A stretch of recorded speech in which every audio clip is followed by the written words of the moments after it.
Welcome to today's review class. This is Sunday, November 30th, and we are reviewing The Greatness of the Teachings from a couple weeks ago, the lecture and presentation from Teacher Davison. Since no one's joining, I'm just going to read the questions and then give a little bit of my own thoughts and then read out and discuss a little bit what Teacher Davison has provided as well. So the first question he presented is, what is the inner psychology of, quote, knowing suffering in Buddhism? This is something we talk a lot about in Buddhism, and often, is one of the few big reasons people may come to Buddhism, or religion in general, right? They're looking for a way to deal with life problems or existential questions, or some sort of fear, anxiety, uh, maybe direction or clarity in how to deal with the world, which may feel very chaotic and uncertain and unstable. People sometimes experience loss or great change, and so they're looking for a system, right, or approach, or something to anchor them. All of these fall into the category of a kind of suffering, right? Whether it's a personal suffering, external one, or existential.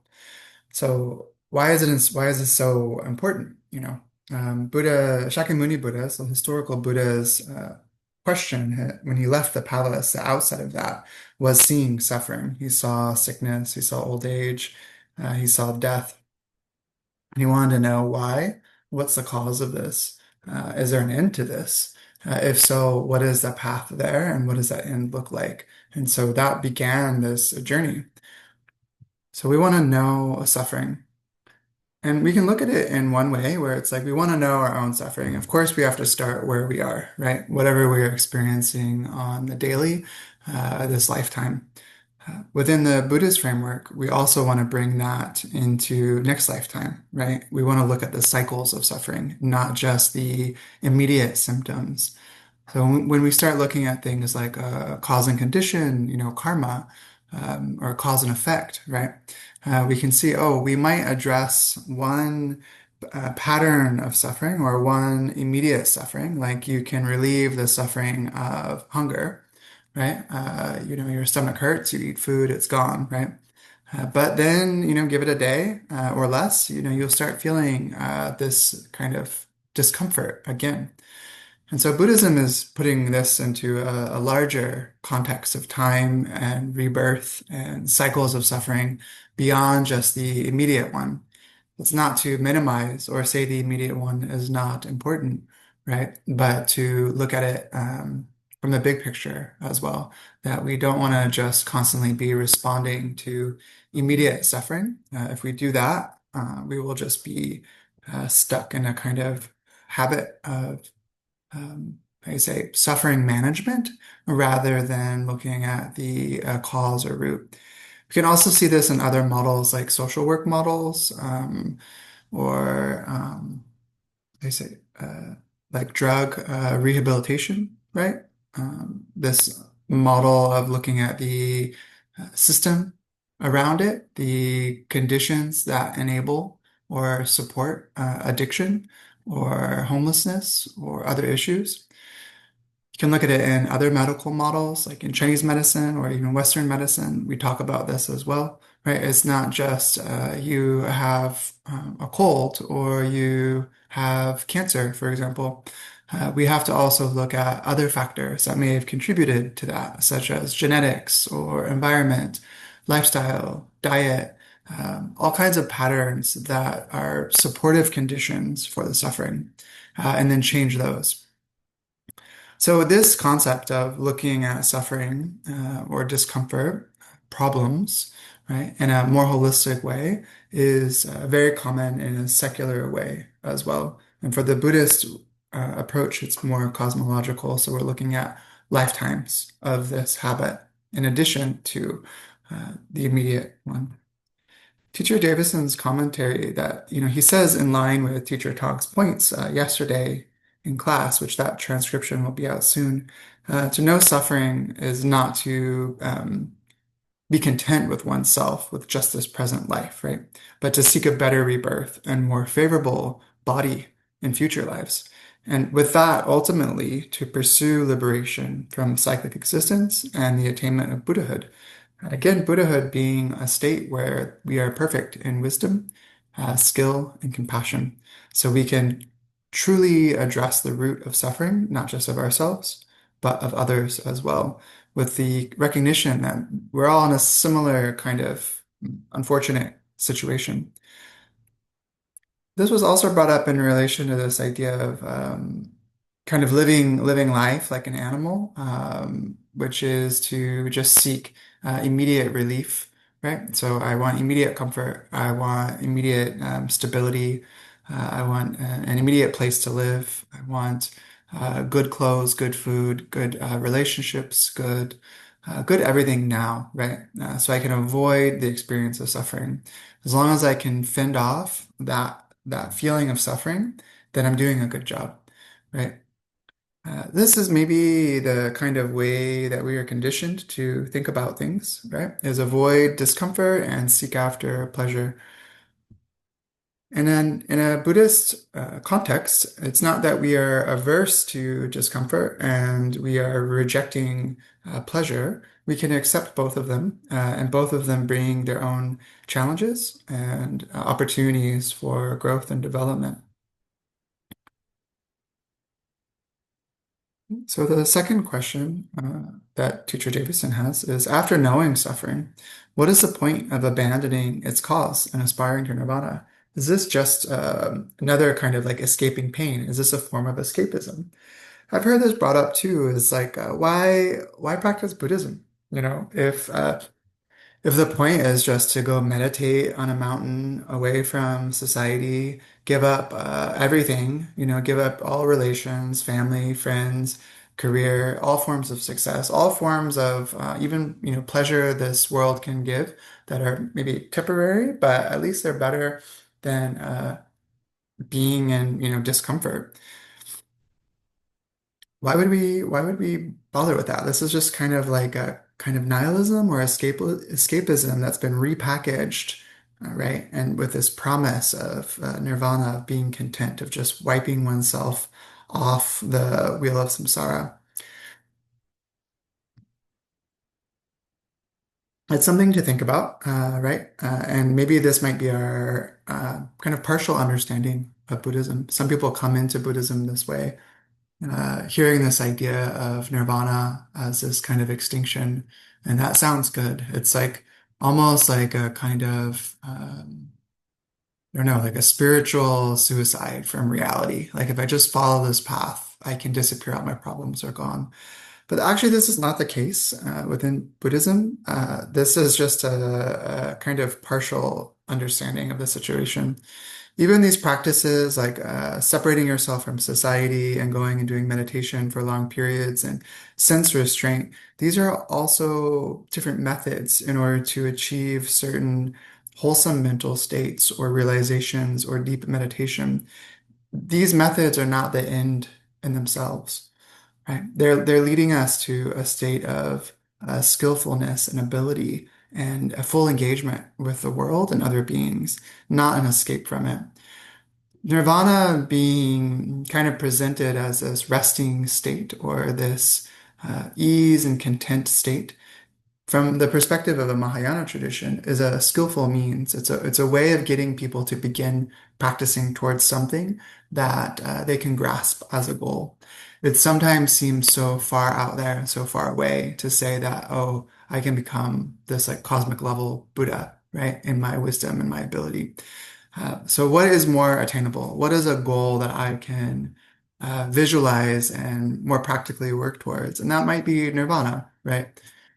Reducing or eliminating my personal suffering and kind of attaining this resting state. But even from the Mahayana perspective, this is a skillful means and it's a temporary state. It's just there to get us to move forward towards being a Buddha. And we can stay in that state for quite a long time, but eventually we will need to come out. Whether we exhaust the causes to be there or like, metaphorically, a Buddha taps us on the shoulder and says, okay, great, you rested long enough. Now, let's do a little bit more, right? I want to help you become fully enlightened. Teacher Davison says, rather than escaping, is understanding suffering and transcending it. If we merely adapt to suffering without understanding it, we cannot transcend it. The third question is, why is renunciation the foundation of all practice? If there is no renunciation, can bodhicitta genuinely arise? This comes up in certain traditions quite a bit, where they may have rejected certain types of renunciate practice, monastic practice, for example, or they just don't even really teach on this. They teach a very life-affirming, very positive, how do you say, easily digestible version of Buddhism. I mean, focusing just on the really gentle and positive, good feeling side. This is great. This is part of Buddhism as well. Yes, this side. At the same time, we need this part of the renunciation, uh, this giving up or abandoning, right, the causes of suffering. Um, seeing things as they are in a worldly way. I often refer to this as like sobering up. Like if you have been drinking, you've been having a good time, everything seems great, and then slowly that begins to wear off, and you start seeing things as they really are, how dirty the place might actually be, what needs to be cleaned or fixed, right? What's really good about it, and what was maybe um, an elaborate fantasy about a situation or a person, right? This kind of exaggerated quality that we have when we are under the influence of alcohol or something else. So the sobering up process often feels unpleasant as it happens. And so I equate this a little bit to the practice of renunciation, right? When we start looking at the body or different kinds of achievements that we are sold in a secular way or by society that we're conditioned to believe are the peak of human existence and happiness. Sometimes when we start looking at these through the Buddhist lens, it feels quite unpleasant. It's not what we want, right? We're wanting to feel better. So why are these teachings making me feel bad about my life? And it's not that they're necessarily trying to make you feel bad. They're trying to have you see experiences and events and situations and particular goals for what they are, right? So that we can relate to them in a more healthy way. Not that we need to totally drop them or be disgusted by them, but to have a more accurate relationship with the world, with society, with our senses, with our objects of attachment and aversion. This is an important distinction that renunciation is not simply having an aversion, but it's letting go of kinds of attachments to impermanent phenomena and impermanent experiences in the world, that they don't really give us the happiness that we, project and think that they will give us. This is important in practicing Mahayana Buddhism as well, right? If we cannot renounce, if we cannot put down some of the causes of our suffering, some of our attachment, it would be very difficult to develop compassion, right? Bodhicitta, this aspiration to become a Buddha, not just for myself, but for all sentient beings. So this renunciation, the very beginning, when we're dealing with suffering, we have to have some sort of level of renunciation to then move into the area or realm of compassion. Teacher Davison says that without renunciation, we simply revolve in samsara along with all beings. We fail to see suffering from this transcendent perspective. And so we can easily lose ourselves in mixed joys and sorrows of human life, squandering this precious human existence.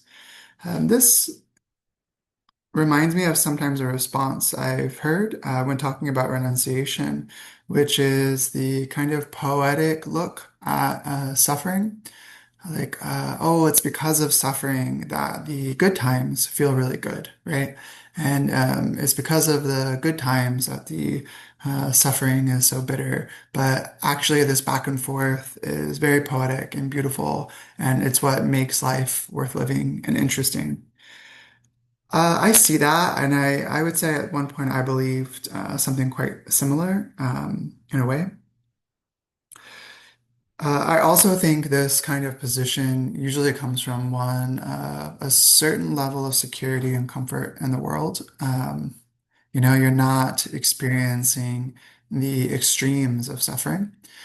So it's very easy to say that these kinds of poetic, emotional bitterness or longing, like, is very romantic in a sense, because we're not experiencing things like starvation or war or losing, family members or very serious and painful illnesses.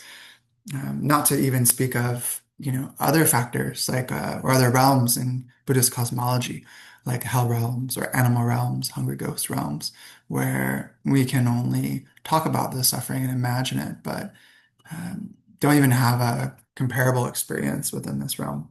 And, this poetic version of suffering and happiness, there's still a level of control that we can respond to it in a beautiful, elegant way, and turn it into a kind of art. Um, while the suffering that we're also talking about in Buddhism is the uncontrolled experience that we don't get to choose our rebirth. We don't get to choose the circumstances we are born into, but we are essentially, pushed and thrown by karmic conditions, karmic results, internal ones as well. We don't have full mastery of our thoughts or our emotions, even our body. We have a limited amount of ability. So this is also a kind of factor of renunciation, that we aren't just renouncing the easy to identify suffering, but this harder to identify suffering of uncontrolled karma and uncontrolled rebirth.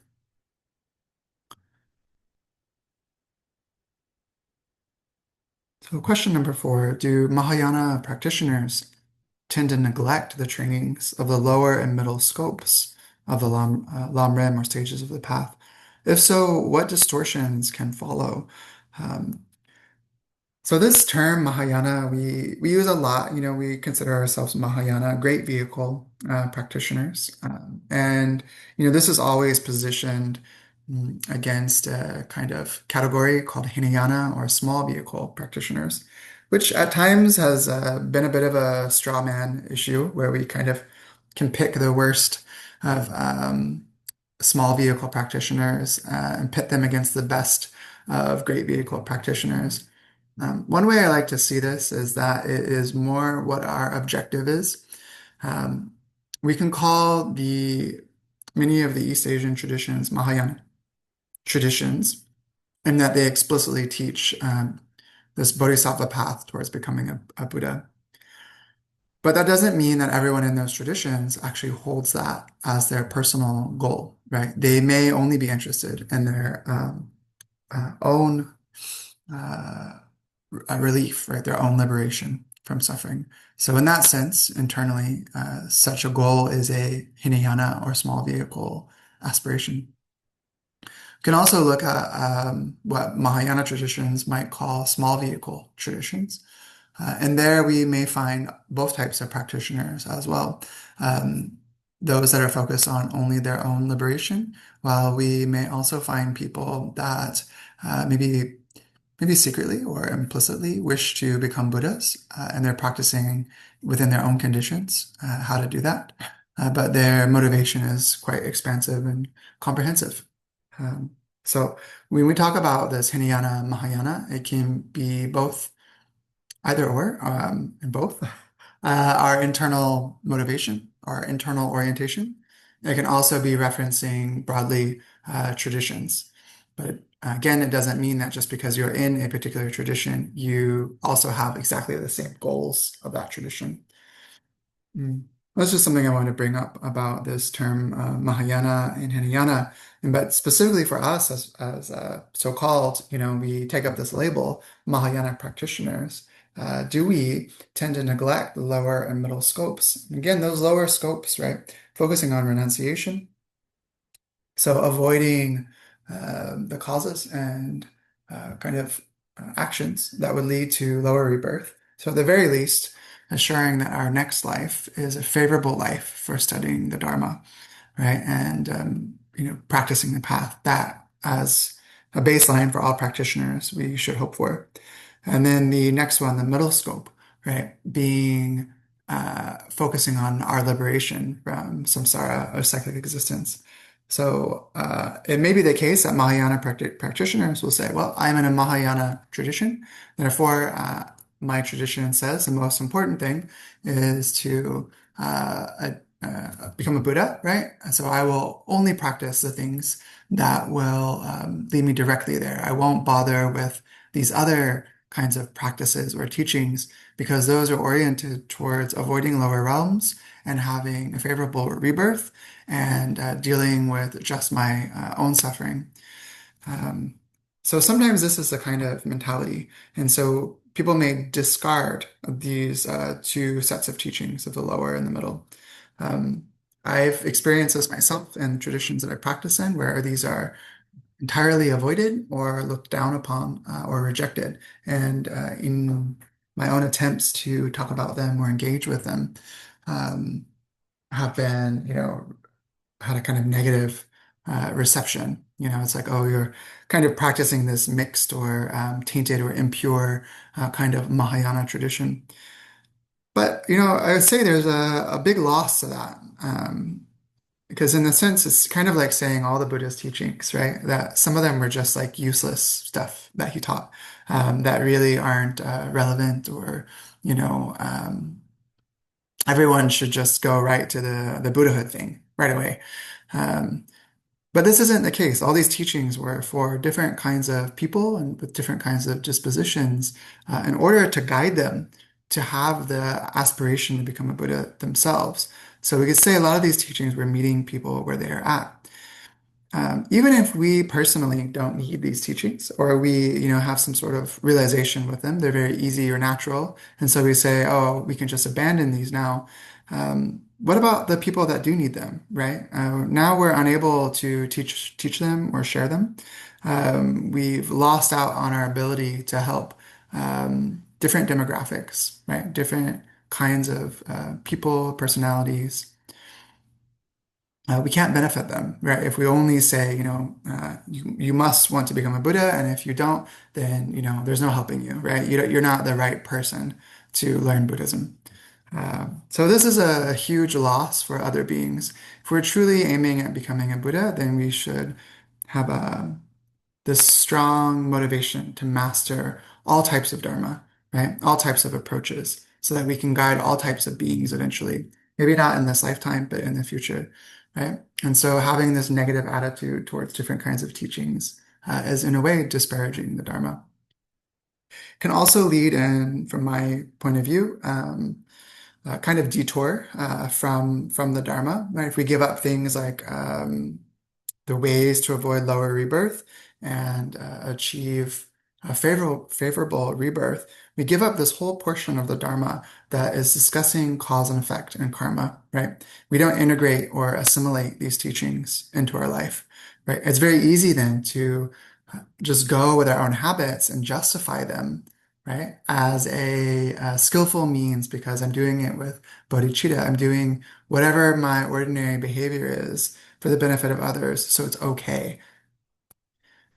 But this is not the case. It's not just okay that we act in all kinds of mundane ways, just going by conditioning, going by secular understanding or methods or aspirations, but then cover it or put a layer of it, a layer over it, saying it's for others' benefit, though.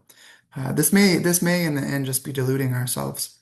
So for stages of the path, Lam-Rim genre, or the Lam-Rim system, we use the lower and the middle scopes, right, as a foundation for the Bodhisattva path. Right? It leads us in that direction and it gives us and equips us with many kinds of abilities and skills that are useful not just for us in our own life or as a Buddha, but also for helping other beings. Teacher Davison says in many Mahayana settings, especially in the Sinitic world, like China, East Asia, the lower and middle scopes are insufficiently emphasized or deeply studied. In fact, these are the Mahayana practitioners' shared path and should be integrated under bodhicitta. The next question is, why must a bodhisattva understand the teachings of all three vehicles? What limitations arise if they do not understand the needs of Shavakas and Pratyeka Buddhas? So the three vehicles, talking about Shravakas or the hearers, these are arhats, people aiming for nirvana, and Pratyeka Buddhas are the self-realized Buddhas, right? They are um, they're born into a place without the Buddha's teachings or encountering the Buddha's teachings, but through their own kind of karmic habits and tendencies, they manifest the Dharma in their own way. They come to a realization, they attain Buddhahood, but then they never give any kind of teachings after. So we don't really know who these Pratyeka Buddhas are, but it's possible. Um, so there's a kind of interesting category that we don't interact much with, but it's acknowledged that people may be born places and achieve Buddhahood or enlightenment without ever encountering the Dharma or without anyone ever knowing. And it's a special kind of circumstance. And then the third vehicle would be the Bodhisattva vehicle. So those beings that wish to uh, benefit all sentient beings and liberate them from suffering as well. So what kind of limitations might arise if we do not understand the needs of Shravakas and Pratyeka Buddhas, or we reject them? This is a bit of a follow-up to the previous question and comments. So I'll just read Teacher Davison's uh, answer. So he said, to benefit beings at different stages, right? Bodhisattvas must be conversant with all three vehicles. So we can see this in the Lotus Sutra as well, which the Lamrim is also drawing from this framework, that all of the different teachings and paths are progressive and complete, right? They are all leading to the same place. So we have to meet people where they are.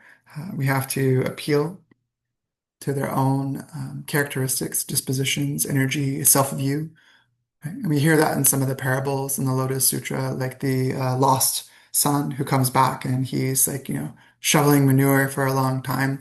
But his father, slowly kind of teaches him how to, manage the estate and become very skilled and confident, but always hiding the fact that he's actually his father and that this son will inherit all of this. So he has to kind of skillfully guide him to develop that capacity and the eagerness and drive to become the estate owner, right? And the manager of all these businesses and all this wealth. Because in the beginning, his sense of self is just, what can I get today, right? As long as I get enough for my meal and my clothing today, that's enough. That's all the work I need to do. There's nothing more I can really achieve. So it's a similar kind of way when people come to the Dharma. Again, they come with their own needs or motivations, and we have to be able to relate to them in some way.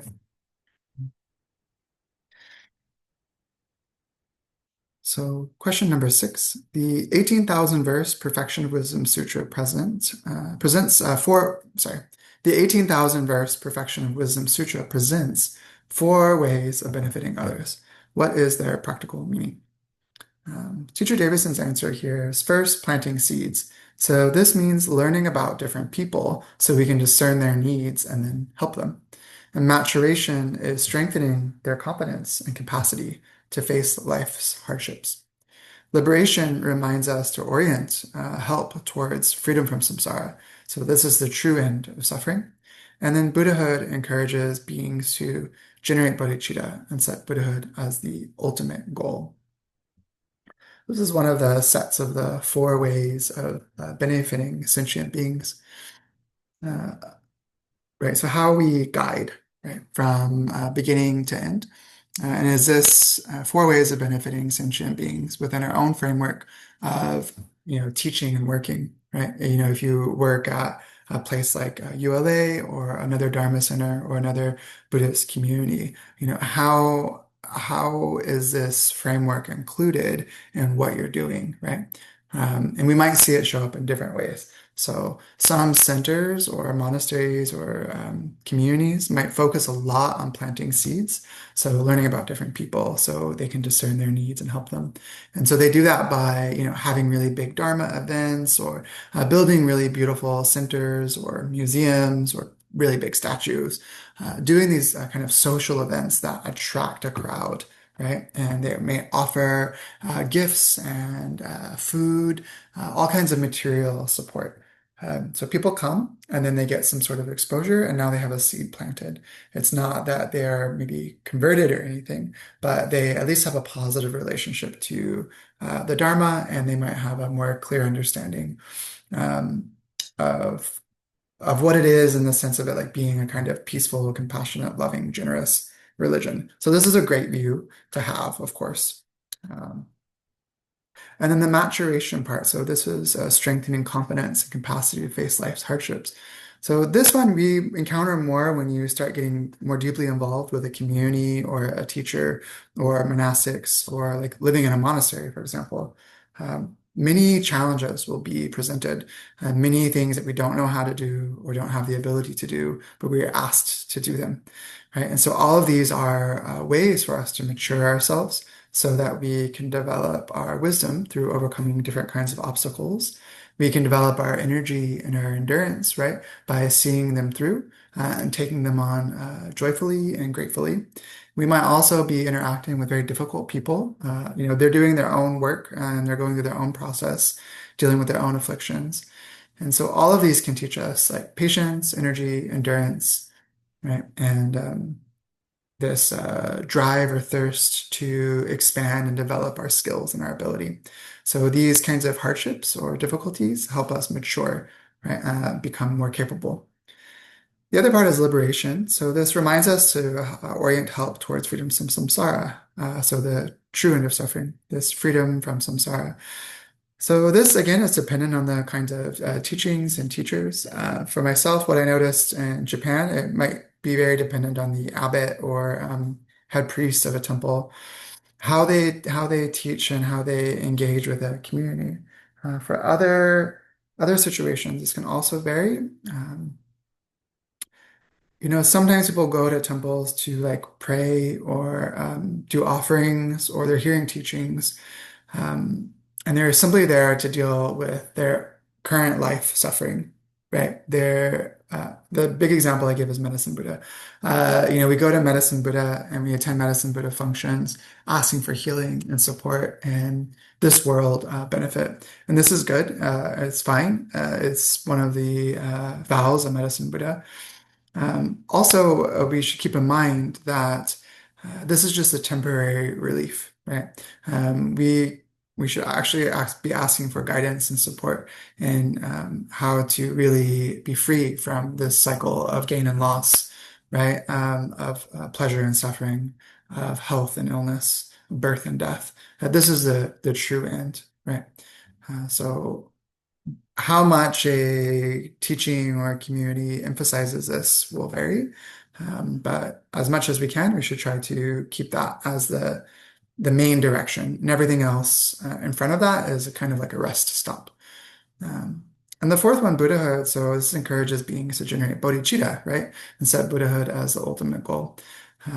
So again, this shows up when we have classes, for example. We set a motivation, right? That we're studying a particular text or we're engaging in a particular Dharma function or ritual or service or meditation in order to develop the wisdom and skills and have the merit and virtue to become a Buddha to benefit all sentient beings. So again, this is our deepest motivation.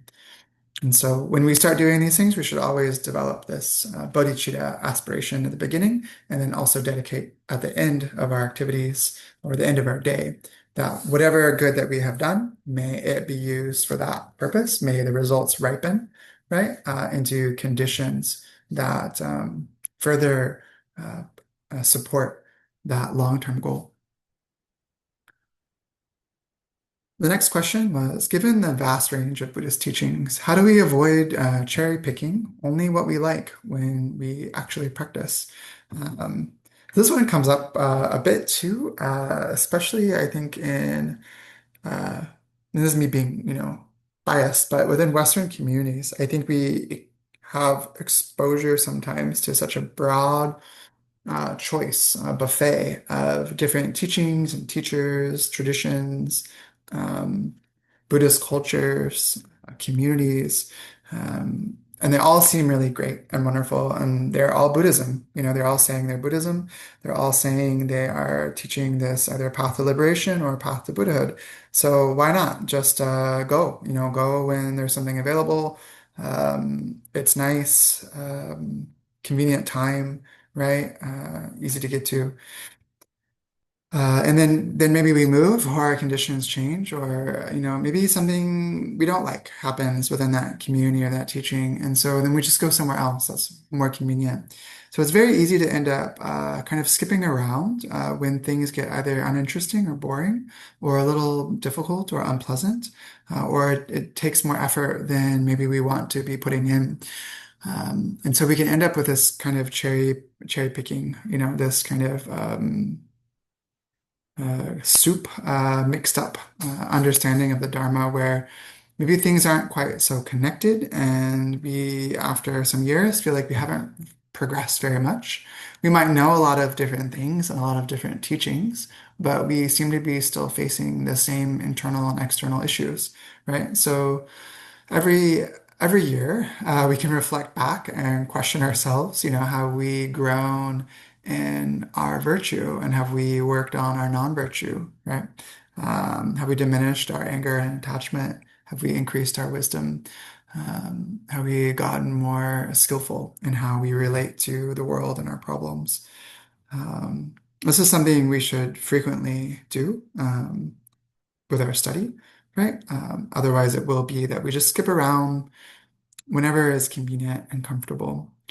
Um, Teacher Davison brings up too that we should grasp the stages of the path. So Lamrim, these teachings are very useful for giving us a structure. So he says with Lamrim, you hold the backbone of the Buddha's lifetime of teachings. So whichever topic you study, you can avoid bias and you know what the next step in practice should be, right? He's saying, through having this blueprint, this map or structure of stages of the path, um, even we can apply our past learning into this, as not to even speak of the future topics we'll learn. We immediately have a way to organize it, right? And to see it clearly from a step back, as well as go into each topic and see how they lead to the next topic or are connected to the previous topic. My early beginning with Buddhism was a bit all over the place as I was trying to figure out, kind of what was right, what was reliable, what was safe. Um, I think this is normal. This is normal for people in the beginning with any religion, and I think they should do it, is check out some different places and spend a little bit of time, see that the people are ethical, that they, engage in bettering themselves. They have a desire for learning and teaching, all right? They're kind of doing things in a good and wholesome way. What kinds of people are there? How the students become, how the people act, how they deal with conflict, um, how they deal with social issues, right? All these kinds of things we need to ask ourselves and investigate. And so we can spend some time doing that. At the same time, we shouldn't spend our whole life doing that. If we're looking for the perfect situation, that probably will be very hard to find if we ever find it. One thing I say is we should try to find, 80%, is a really good, is a good percentage of harmony with a group, right? And alignment with values. And so I also recommend for people new to Buddhism, and it's a low risk endeavor, is to study Lam Can take the free kind of classes we have here and just go through it. Spend a year doing that while you explore other things, and then decide, based on Lam Rim, based on what you've heard, if you want to go further in that. You can also read some of the very concise or abbreviated commentaries on Lamrim. Um, and then you'll have a good foundation for whatever you do, whether that is with ULA, which, of course I would recommend. But if ULA is not your thing, and you go somewhere else, then you at least have a good a good way of approaching what you're learning. It's not a waste if you spend some time with Lamrim teachings. And you don't get this structured approach in many places. Some traditions will teach you just kind of mm, whatever the interest or kind of main thing the teacher or the abbot or the monastics are into at the time. It may also be influenced by trends, right? So certain kinds of Dharma functions or chanting or rituals might be trendy at a time. And so many people start offering these kinds of things or different kinds of lectures. Like right now, AI and Buddhism is a hugely popular thing. So you can see that some places are focusing on some energy or a lot of energy into this. Uh, so depending on your interest, that may be better. And if you're more interested in kind of going back to texts, going back to old masters, and doing things in a systematic way, then there are places like ULA, or using the Lam stages of the path as your personal framework. So, question number 8, how do you understand seeking only one's own liberation is a fault? So, quote, seeking only one's own liberation is a fault. What everyday forms does this take? So this we could say is this Hinayana, the small vehicle approach, that seeking only one's own liberation. And Mahayana practitioners will say that this is a fault, right? Teacher Davison said a habit of self-liberation, right, narrows one's focus to personal needs and forgets that everything we enjoy, right, depends on others' support. So he brought this example up that after alms round, some discard surplus food. So monastics will, walk through a city or a town, and people will come out and make offerings. So this is a kind of traditional way that Buddha and his disciples did things and was preserved in India for a long time. And now we see in Southeast Asia, which are predominantly focused on the Shravaka or Arhat, personal nirvana goal. And it does keep to the rule. Monastics are very much allowed to do that. The food was offered to them, so what they don't eat, they can do what they wish with it. Um, and so what we see in the Mahayana tradition is a kind of a different response to this. And it was brought up after an alms round of mixed traditions where myself and another monastic, a bhikshuni from a Vietnamese tradition, we both use somewhat smaller bowls. And we're used to the situation of temples where people would come and cook meals, and then everybody, lay and monastic, eat like buffet style. So you only take what's needed. And then the leftovers, the lay people will take and either use for the next meal or the next day, right? So none of the food, right, becomes wasted. And so this was brought up, as the monastics and Theravada traditions just ate what they wanted, and then they would just throw the rest in the trash or out in the woods for animals to eat, which was fine. And the explanation was like, well, you didn't choose the situation. It was a unique circumstance in that everyone kept giving food. So many people ended up with much more than they could reasonably eat. Even forcing yourself, it would have been maybe impossible to eat all of that. So that was a kind of unique circumstance. But in general, they do keep this rule of just discarding excess food and not keeping it for the next day. This is part of the monastic code that we don't store food in our rooms or like in our personal spaces overnight. So if there's a communal space or a communal kitchen, it's fine to store things there, but we shouldn't hoard food in our own rooms. And this is to help curb kind of attachment to food, right? And worrying about, well, tomorrow, I don't know what I'll get, and I want this snack or that snack. So if I just keep it in my room, I can always have a kind of security, bit of a false security. It's also practical in that we want to avoid rats and bugs and other kinds of, guests that will help themselves.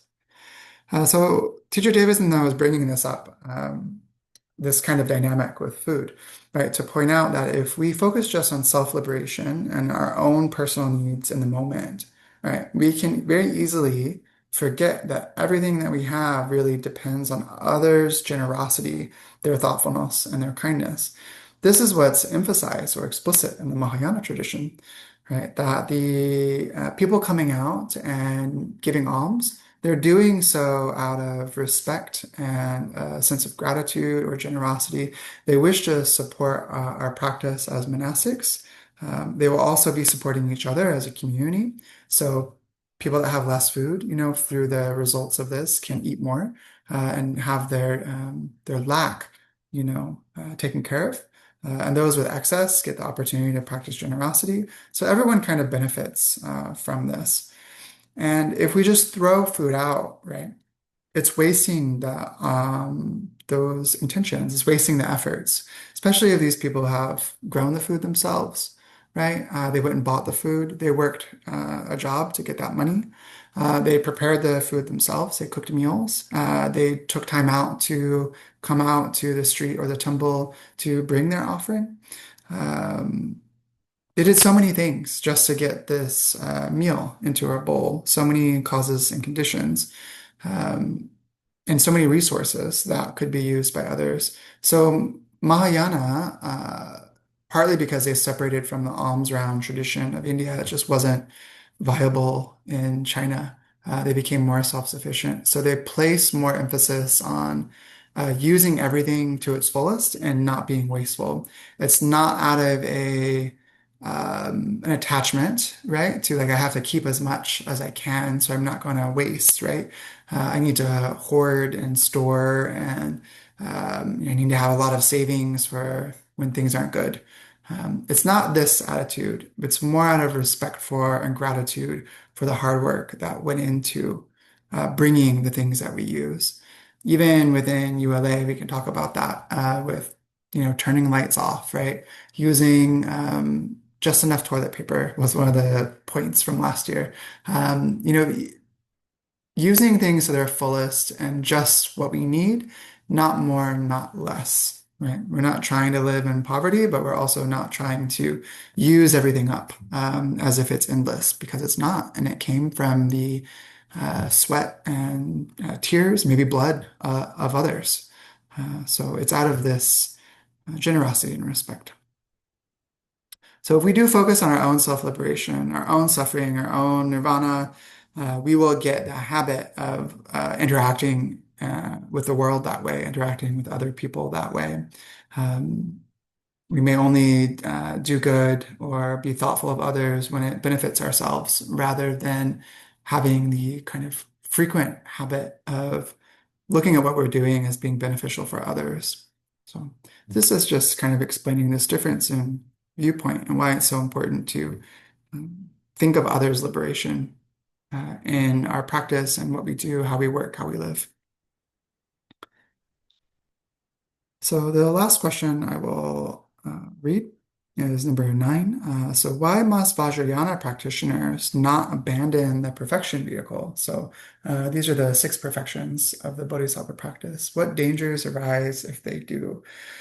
Uh, so this is also interesting one that sometimes we find folks that really interested in Vajrayana, the tantric kind of quote unquote magical types of Buddhism where, you can say this mantra or do this ritual and you'll get, a certain kind of effect, right? If you do rituals for wealth deities, you'll get money. If you do rituals for protection or wrathful deities, you can overcome your enemies and your opponents. Maybe, you're trying to get a position at work and you have someone else that's a good candidate, and so you want to do a ritual so that you can get the job, right? And they don't.